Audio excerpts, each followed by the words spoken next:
En el otoño de 1953, la pequeña ciudad industrial de Mayfield, Pensilvania, escondía oscuros secretos detrás de su inmaculada fachada de respetabilidad suburbana. Entre las casas cuidadosamente conservadas de Elmwood Avenue vivían Thaddeus y Loretta Blackwood, cuyo matrimonio de 15 años se había deteriorado mucho más de lo que sus vecinos podrían haber imaginado. Thaddeus, un contador exitoso en una fábrica de acero local, mantuvo una imagen pública aparentemente respetable al servir en el Consejo Municipal y ser activo en la Cámara de Comercio local. Nacido en 1915 en una familia prominente con conexiones en todo el noreste, Thaddeus utilizó su origen privilegiado para asegurar su posición a pesar de carecer de las calificaciones formales que normalmente se requerirían. Sus colegas respetaban su evidente perspicacia para los negocios, sin saber que gran parte de su éxito provenía de prácticas manipuladoras y de explotación de subordinados. Esta misma naturaleza engañosa se extendía a sus asuntos personales, donde su encanto ocultaba un patrón de infidelidad que comenzó poco después de su matrimonio con Loretta en 1938.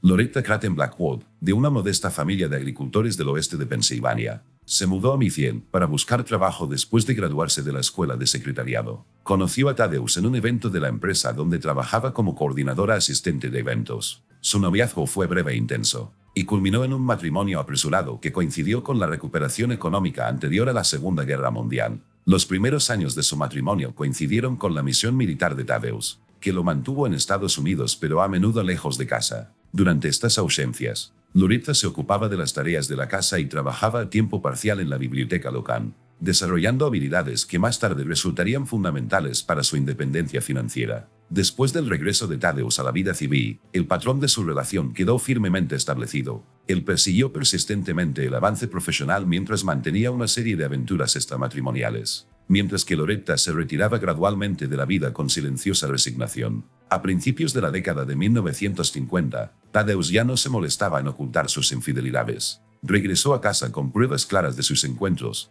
a veces incluso recibiendo llamadas telefónicas de sus amantes en presencia de Loretta. El maltrato psicológico fue más allá de su infidelidad. Thaddeus controlaba sus finanzas con férreo control, dándole a Loretta una asignación doméstica mínima mientras complacía sus propios gustos costosos. Él criticó implacablemente su apariencia, comparándola desfavorablemente con mujeres más jóvenes y sugiriendo que su infidelidad era una consecuencia natural de su incapacidad para mantener su interés. Los registros médicos del Hospital General de Mayfield documentaron 3 visitas separadas al departamento de emergencias entre 1952 y 1953, cada una atribuida a accidentes domésticos. A pesar de que las notas del médico tratante expresaban escepticismo sobre las causas reportadas de sus lesiones, los testigos recordaron más tarde que la personalidad de Loretta experimentó una transformación notable durante este periodo. Una vez descrita como vivaz y extrovertida, se volvió retraída y cautelosa en público. Durante este periodo, Loretta documentó metódicamente sus experiencias en diarios ocultos en una sección hueca de Orgullo y Prejuicio, su novela favorita de la infancia. Las entradas detallaban no solo incidentes de violencia, sino también observaciones de la rutina de Thaddeus, sus transacciones financieras y sus vicios personales. En septiembre de 1953, Loretta había abierto una cuenta bancaria separada, sin que Thaddeus lo supiera, transfiriendo gradualmente pequeñas cantidades de los fondos familiares y de su trabajo a tiempo parcial. También recibió duplicados de las llaves del archivador personal y de la caja fuerte de Thaddeus. La naturaleza metódica de estos preparativos indicaba una estrategia a largo plazo más que una reacción impulsiva. El 17 de octubre de 1953, la trayectoria del problemático matrimonio de los Blackwood cambió irrevocablemente cuando el Cadillac negro de Thaddeus chocó con un camión de reparto en la intersección de Main Street y Commerce Avenue. Testigos informaron que Thaddeus conducía a velocidad excesiva mientras regresaba del Willowbrook Country Club, donde había pasado el día en compañía de Veronica Harwell, la esposa de un socio comercial. Los informes toxicológicos confirmaron posteriormente que el nivel de alcohol en la sangre era significativamente superior al límite legal. El impacto aplastó el lado del conductor del coche, atrapando a Thaddeus entre los restos durante casi 40 minutos antes de que los servicios de emergencia pudieran extraerlo. Sus heridas eran graves: una fractura compuesta del fémur izquierdo, 4 costillas rotas, un pulmón colapsado y una hemorragia interna importante. Lo más grave es que sufrió una lesión en la columna cervical, lo que le produjo una parálisis parcial que los médicos inicialmente pensaron que era temporal, pero que era potencialmente permanente sin el tratamiento y la rehabilitación adecuados. El Mayfield Memorial Hospital colocó a Thaddeus en la unidad de cuidados intensivos bajo el cuidado del Dr. Edwin Mercer, un neurólogo que recientemente se unió al personal médico después de completar una residencia en la Universidad Johns Hopkins. La evaluación preliminar del Dr. Mercer indicó que, aunque la condición de Tadeusz era grave, su pronóstico de una recuperación al menos parcial era cautelosamente optimista con una intervención médica y fisioterapia adecuadas. El accidente recibió una amplia cobertura en el Mithiel Gazette, donde Tadeusz fue descrito como un líder comunitario respetado y un hombre de familia devoto. El artículo no mencionó a su compañero ese día ni las circunstancias que condujeron a la colisión. Varios socios comerciales destacados lo visitaron durante la primera semana de su hospitalización, aunque sus visitas disminuyeron notablemente a medida que la hospitalización de Tadeusz se extendió hasta noviembre. Para Loretta, el accidente fue un punto de inflexión. El personal del hospital observó su comportamiento sereno al llegar a la sala de emergencias y señaló en sus notas que mostraba una calma inusual dadas las circunstancias. Mantuvo esa calma durante los siguientes días, recopilando metódicamente información sobre la condición de Tadeusz y las opciones de tratamiento mientras se ocupaba de cuestiones prácticas relacionadas con la cobertura del seguro y la administración del hospital. Durante este periodo, Loretta estableció una rutina que incluía visitas diarias al hospital, programadas exactamente entre las 2 de la tarde y las 4:30 de la tarde, coincidiendo con los cambios de turno del personal de enfermería. Desarrolló una relación cordial con el Dr. Mercer,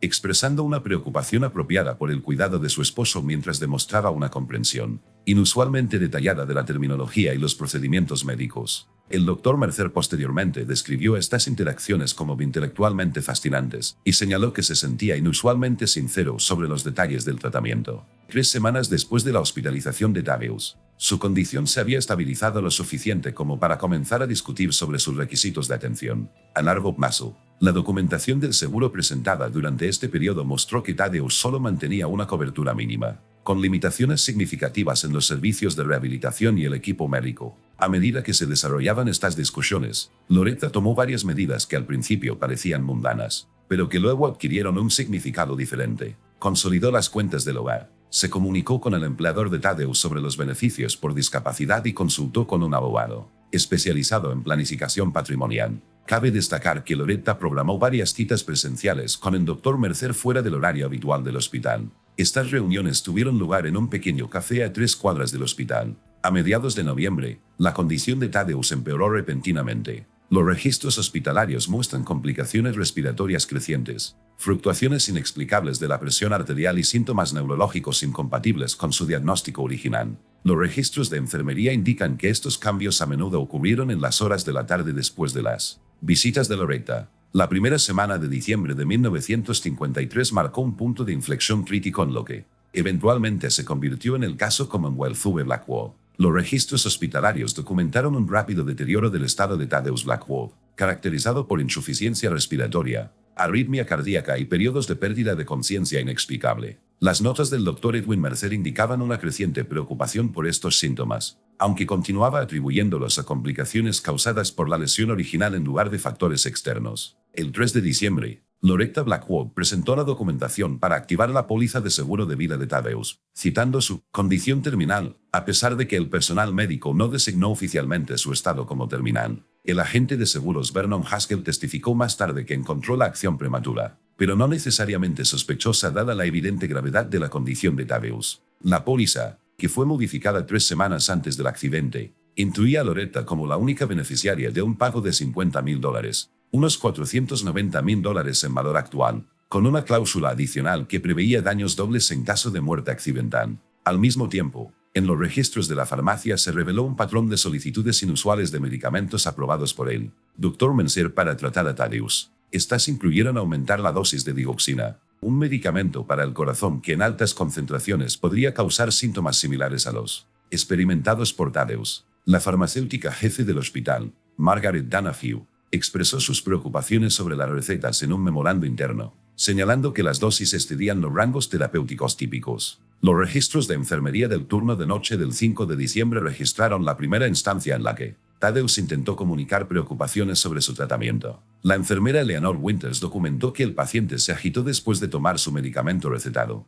afirmando repetidamente que el medicamento no tenía buen sabor, e insistiendo en que se comunicara con el administrador del hospital. Su saturación de oxígeno bajó significativamente durante este episodio, requiriendo una intervención de emergencia, dejándolo inconsciente durante varias horas. El 6 de diciembre, Loretta llegó al hospital fuera del horario normal de citas y solicitó una consulta privada con el Dr. Mercer. Los registros de seguridad del hospital muestran que la reunión duró aproximadamente 45 minutos, después de los cuales el Dr. Mercer cambió las prescripciones de medicamentos de Thaddeus para incluir un compuesto experimental que supuestamente mejoraba la función neurológica. Este medicamento comenzó a tomarse desde esa misma noche. A la mañana siguiente, el 7 de diciembre, Thaddeus Blackwood fue encontrado inconsciente durante una revisión rutinaria de signos vitales a las 6:15 de la mañana. A pesar de los esfuerzos de reanimación, fue declarado muerto a las 6:42 de la mañana. La causa inmediata de la muerte fue un paro cardíaco, con factores contribuyentes como complicaciones de una lesión traumática. El Dr. Mercer firmó el certificado de defunción sin solicitar una autopsia, citando una aparente progresión de los síntomas después del accidente inicial. El personal del hospital describió la reacción de Loretta ante la noticia de la muerte de su marido como moderada y sin sorpresa. Inmediatamente comenzó a hacer los arreglos funerarios y se comunicó con su compañía de seguros para reclamar su póliza. Dentro de las 24 horas siguientes a la muerte de Thaddeus, ella también visitó a su empleador para discutir los beneficios de sobreviviente y los pagos de pensión. 3 días después del funeral, el 13 de diciembre, la enfermera Eleanor Winters contactó a los administradores del hospital con inquietudes sobre las circunstancias de la muerte de Thaddeus Blackwood. Su declaración escrita detalla observaciones de patrones inusuales en el desarrollo de sus síntomas, cambios en la medicación que correspondían con el empeoramiento de su condición y su documentación de las preocupaciones expresadas por él sobre el tratamiento. El informe provocó una revisión interna de los registros médicos de Thaddeus, que encontró varias irregularidades, incluidas discrepancias entre las dosis prescritas y la administración real. Lo más importante es que el análisis de laboratorio de muestras de sangre recogidas durante la última semana de la hospitalización de Thaddeus reveló concentraciones de digoxina muy por encima de los límites terapéuticos. El descubrimiento llevó a los administradores del hospital a comunicarse con el Departamento de Policía de Mithiel del 15 de diciembre, iniciando una investigación formal. La investigación criminal formal sobre la muerte de Thaddeus Blackwood comenzó el 16 de diciembre de 1953. Cuando el sargento detective Wallace Monroe de la Unidad de Delitos Graves del Departamento de Policía de Mithiel fue asignado para investigar el caso. Monroe reunió un pequeño equipo, formado por el detective James Harrow y la oficial Patricia Keller, para ayudar con la recopilación inicial de pruebas y las entrevistas con testigos. Su primera acción investigativa fue obtener una orden judicial para exhumar y realizar la autopsia de los restos de Thaddeus, lo que provocó la oposición inmediata de Loretta a través de su abogado contratado apresuradamente, Sherman Blackway. El juez Martin Phillips rechazó la moción el 19 de diciembre, diciendo en su fallo que las irregularidades médicas documentadas por el personal del hospital proporcionaban causa suficiente para una mayor investigación. La exhumación tuvo lugar el 21 de diciembre y la autopsia fue realizada por la médica forense del condado, Dra. Victoria Chen. Los hallazgos preliminares mostraron niveles elevados de dioxina y un compuesto no identificado en muestras de tejido tomadas del fallecido. Además, observó características que eran inconsistentes con la progresión natural de la enfermedad, incluida evidencia de múltiples eventos cardíacos menores que parecían haber ocurrido durante la hospitalización de Thaddeus en lugar de como un solo episodio terminal. Paralelamente a la investigación médica, los detectives realizaron una revisión exhaustiva de los registros del hospital y entrevistaron al personal médico que participó en el tratamiento de Thaddeus. Estas entrevistas revelaron un patrón de circunstancias inusuales en torno a las decisiones de tratamiento del Dr. Mercer, incluida la implementación de protocolos no estándar y regímenes de medicamentos que se desviaban de la práctica establecida. El 27 de diciembre, los investigadores ejecutaron órdenes de allanamiento tanto en la casa de Loretta Blackwood como en la casa y oficina del Dr. Edwin Mercer. Una búsqueda en la casa de Blackwood arrojó evidencia significativa, incluidos los diarios de Loretta que documentaban años de abuso, registros financieros que indicaban una actividad reciente significativa y una caja cerrada con literatura médica sobre medicamentos para el corazón y sus efectos. Lo más condenatorio fue el descubrimiento de varios frascos farmacéuticos vacíos etiquetados como dioxina, en un compartimento oculto debajo del piso del baño, así como notas escritas a mano que detallaban la pauta de dosis que correspondía con las visitas de Loretta al hospital. Una búsqueda en la casa del Dr. Mercer arrojó evidencia adicional, incluidos extractos bancarios que mostraban un depósito reciente de $10,000 sin una fuente clara, correspondencia entre Mercer y Loretta anterior al accidente de Thaddeus y un borrador de una carta de renuncia del hospital fechada el 14 de diciembre, el día antes de que comenzara la investigación interna.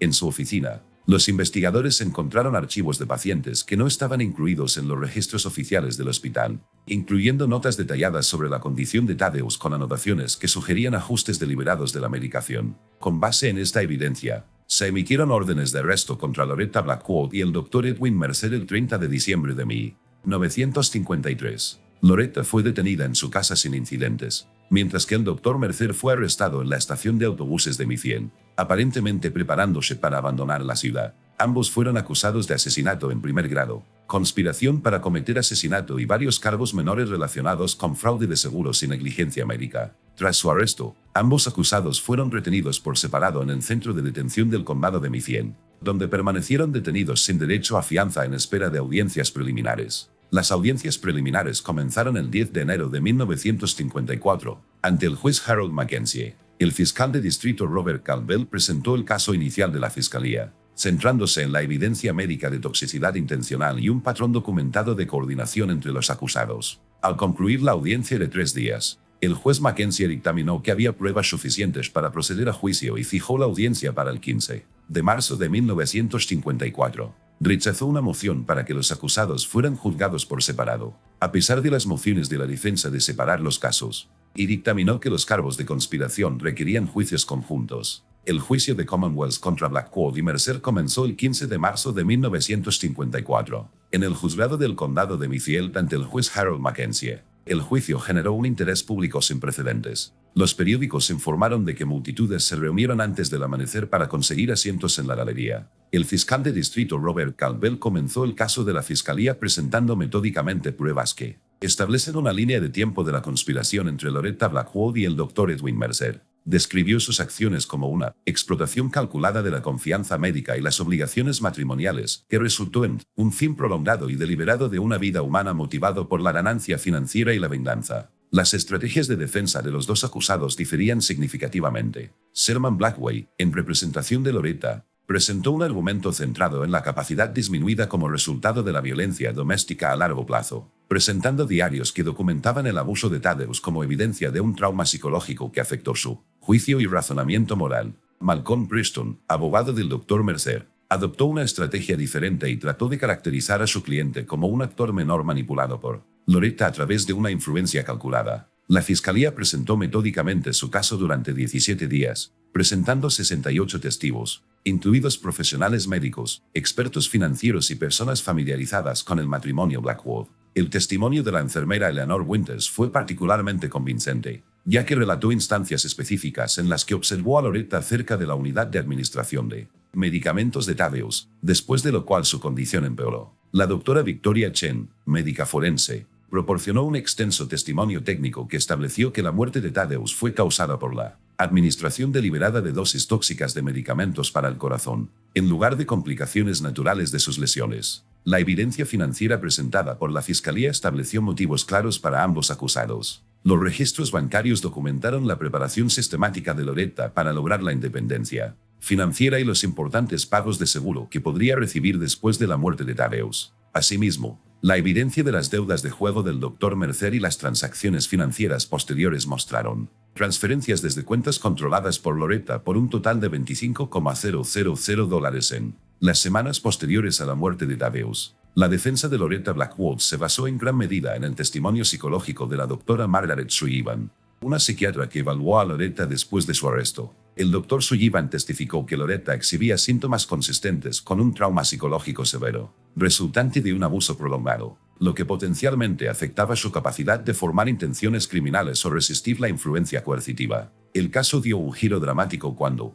en la tercera semana del juicio, el Dr. Mercer cambió su declaración a culpable de asesinato en segundo grado a cambio de testimonio contra Loretta. Más tarde testificó en detalle, describiendo cómo Loretta había iniciado la conspiración ofreciendo una compensación financiera por su participación y proporcionando instrucciones específicas sobre ajustes de medicación que parecerían naturales, pero asegurarían que la condición de Thaddeus empeoraría. El 15 de abril, después de deliberar durante 11 horas, el jurado emitió un veredicto que declaró a Loretta Blackwood culpable de asesinato en primer grado. Una semana después, el juez Mackenzie condenó a ambos acusados. El Dr. Edwin Mercer recibió una sentencia de 20 años a cadena perpetua por asesinato en segundo grado, bajo un acuerdo de culpabilidad, mientras que Loretta Blackwood recibió cadena perpetua sin posibilidad de libertad condicional. Las consecuencias del juicio fueron mucho más allá del encarcelamiento de los acusados. El caso provocó reformas importantes en los protocolos de tratamiento hospitalario en todo el país, y muchas instituciones implementaron sistemas de revisión que requieren que múltiples profesionales de la salud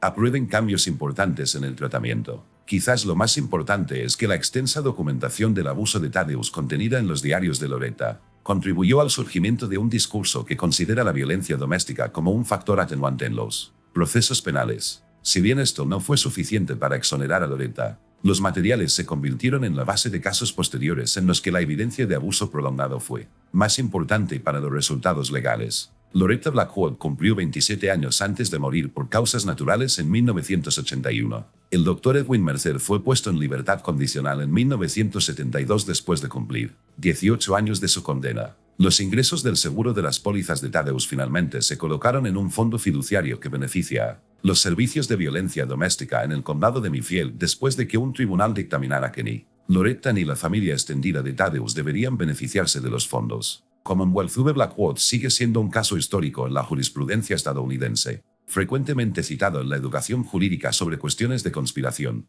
evidencia médica en procedimientos penales y la comprensión cambiante de la violencia doméstica como un factor en la conducta criminal.